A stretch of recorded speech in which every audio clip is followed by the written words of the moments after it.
Ang storyang ito ay pinamagatang College Buddy, Episode 2 by Roy. Simulan na natin ang kwento. Pagkatapos ng dinner, tinawagan ko si tita. Doon kasi ako nakatira habang nag-aaral dito sa syudad. Sa landline ako tumawag noon. Wala pa kasi akong cellphone noon that time. Hello tita.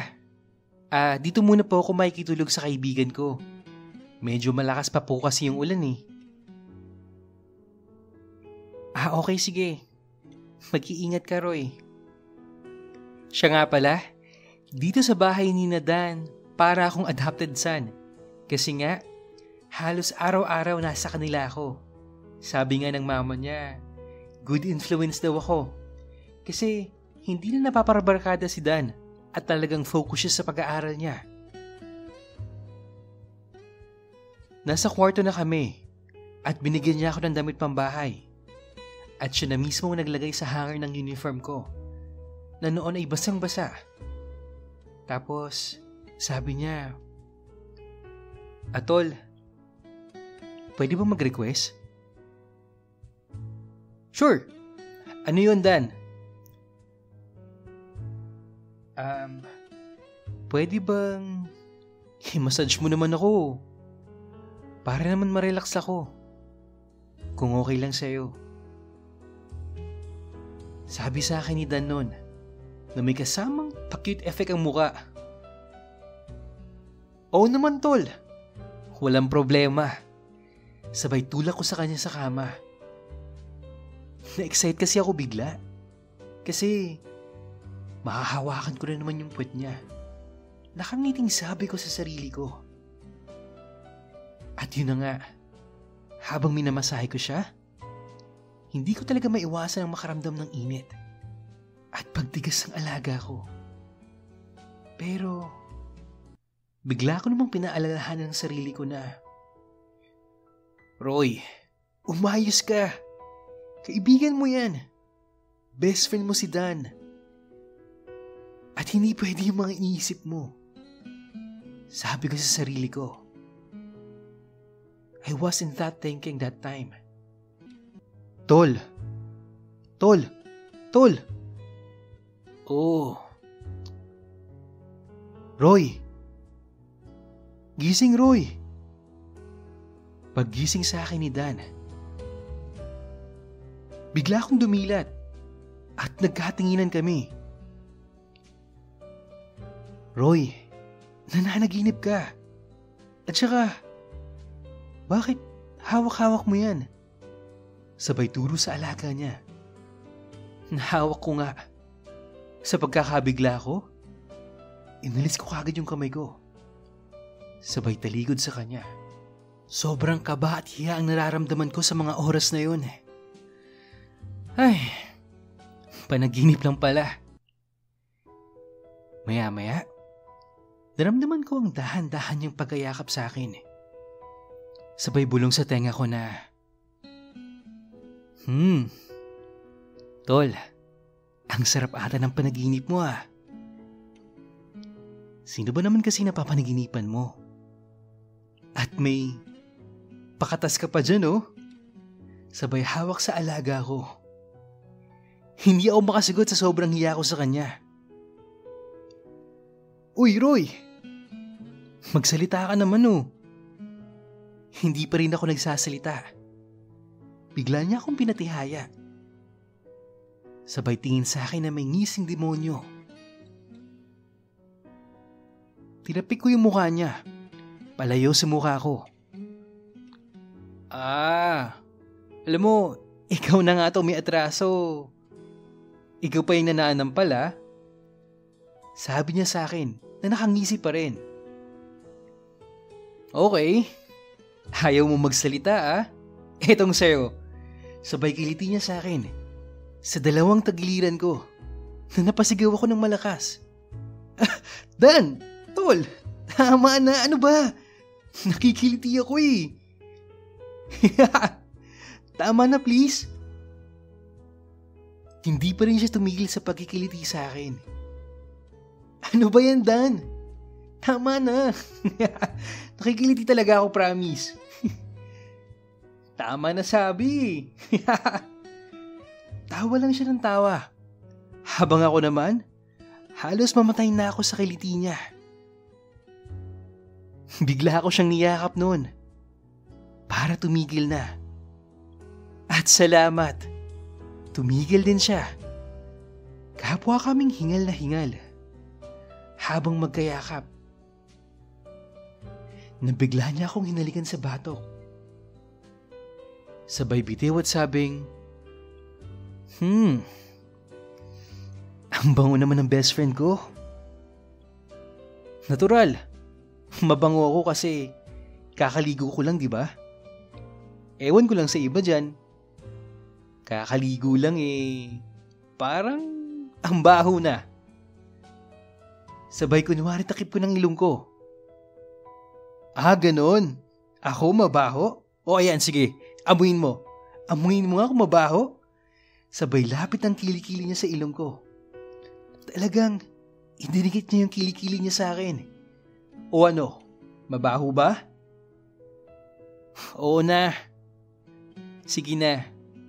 Mabango na yung kilikili mo. At masarap dilaan. Ang mahinang-mahina kong sagot sa kanya. Ha? Anong sabi mo? Tanong sa akin ni Dan noon.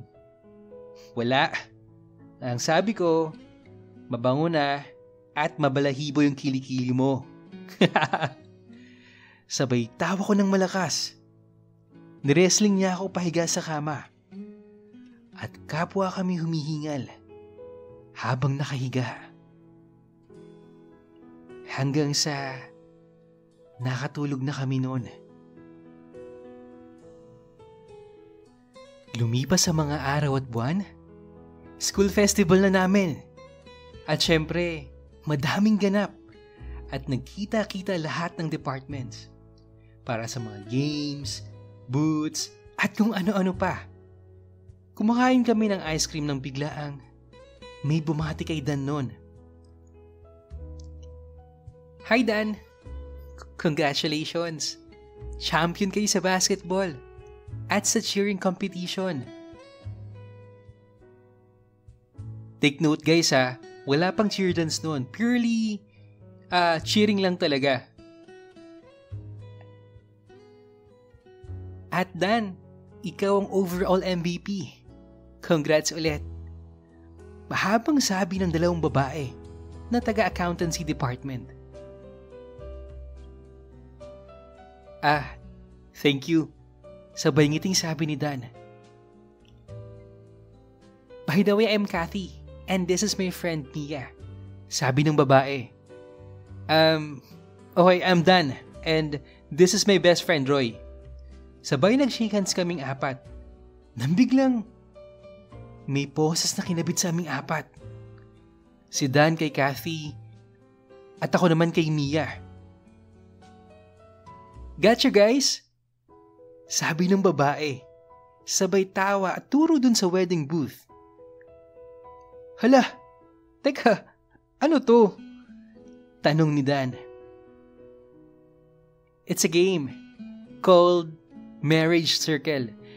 Hindi pala namin namalayan na nasa circle pala ang mga paa namin. Kaya pala hinuli kami at papupuntahin sa booth nila at magsasign ng marriage contract. With matching 50 pesos each. Each pair yun guys Tapos, sinuotan ng veil ang babae. At kami naman ay sinuotan ng suit. Tapos, magpapapicture as couple. Thank you guys. Sabi ng dalawang babae sa amin. Nagtanong ako dun sa in charge. Paano po ito? Sabay turo sa posas. Ayan ba? You still have 10 minutes. Bago tanggalin namin yan. Sabay ngiti ng babae. Hala, anong gagawin namin? In fairness, maganda, sexy, at mabait naman yung dalawang babae. Very entertaining. At talagang nag-click agad kaming apat. Matapos yung 10 minuto, nagbigayan kami ng mga numbers namin. sabay ng promise to call each other kapag hindi busy. Sobrang daming ganap sa school ng araw na yon. Pero we decided to go home kasi sobra kaming napagod parehas ni Dana. At bago naghiwalay, niyakap ko siya. Sabay sabing, "Congrats Dan, ang galing mo kanina." "Salamat Roy. Magaling ka rin naman kanina sa cheering nung nag-explain ka ng content at costume ng department natin. Ingat ka tol."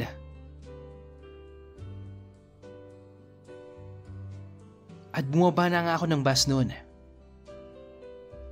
2 weeks after, meron kaming emergency meeting daw, yung school org namin. Nung nandun ang lahat sa office, dumating si Dan at hinila niya ako sa labas. "Teka Dan, bakit ba? Bakit mo ako hinihila?" "Saglit." Tol, pwede bang ikaw muna yung mag-lead ng meeting natin?" Sabi niya. "Ha? Ako? Bakit ako?"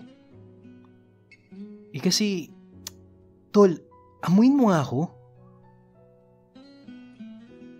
"Hala Dan, may meeting tayo. Bakit ka uminom? Sino yung mga kasama mo?" Sabay-sabay kong tanong sa kanya, habang amoy na amoy ko yung alak sa hininga niya. "Basta, mamaya na tayo mag-usap. Pumasok ka na dun please. Ikaw muna yung mag-lead ng meeting oh." "Okay, fine. Sige, ako na." Pumasok na ako sa office at iniwan ko siya sa labas.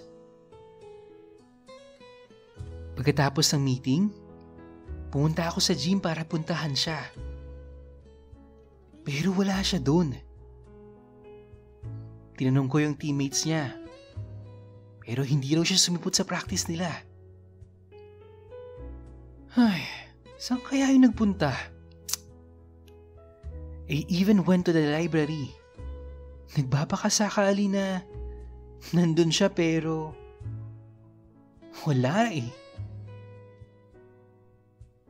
Gumawa na lang ako ng research at project namin para isubmit bukas na dapat kaming dalawa ni Dan ang gagawa. Natapos na nga yung research at project namin. Pero hindi pa rin siya sumisibot at wala pa rin siyang paramdam. Wala kasi akong cellphone that time kasi nga I can't afford na bumili. Kaya hindi ko siya matawagan o matext man lang.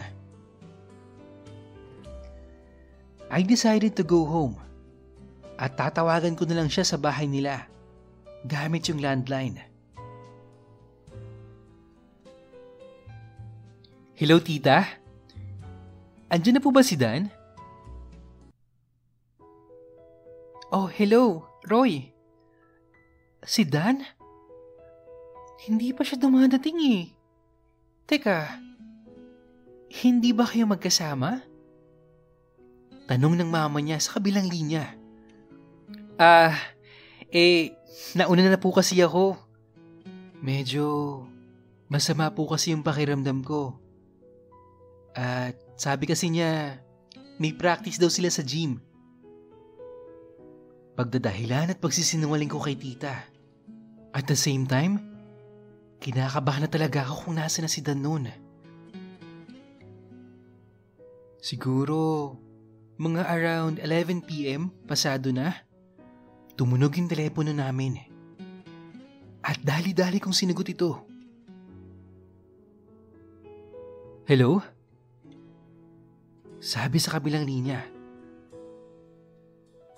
"Tol, ako to si Roy."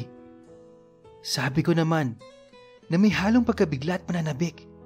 "Tol, nasan ka na ba? Anong nangyari sa'yo? Bakit ngayon ka lang nagparamdam? Mag-aalas 12 na ng gabi ah. Saan ka na ba? ang sunod-sunod kong tanong sa kanya. Tol, kalma ka lang. Buhay pa ako oh. Don't worry. I'm okay. I'm with my high school batchmates at nagkayayaan lang na mag-inuman dito sa isang beach resort. Sorry hindi na kita na-inform eh. Kasi biglaan lang eh. At hindi ako makatanggi sa kanila eh. I'm sorry talaga. Tsaka, Roy, salamat nga pala sa pagtatakip mo sa akin kanina kay mama ha. Okay na siya. Tinawagan ko na. Salamat ulit tol. Tsaka, see you tomorrow.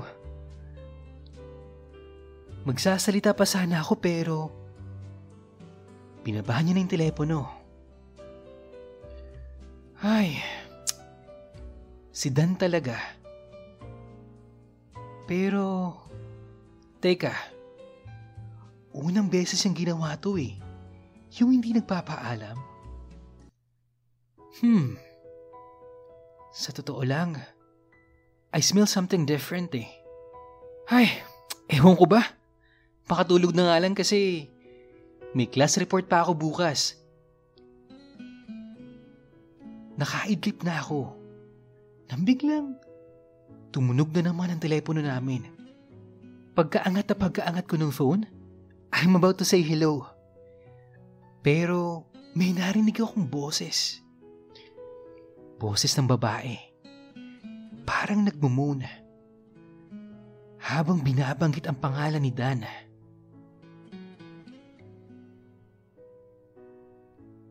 Okay, I think Roy is still in denial stage pa no, sa episode na to. Yung tipong iba yung sinasabi ng puso niya sa sinasabi ng isip niya.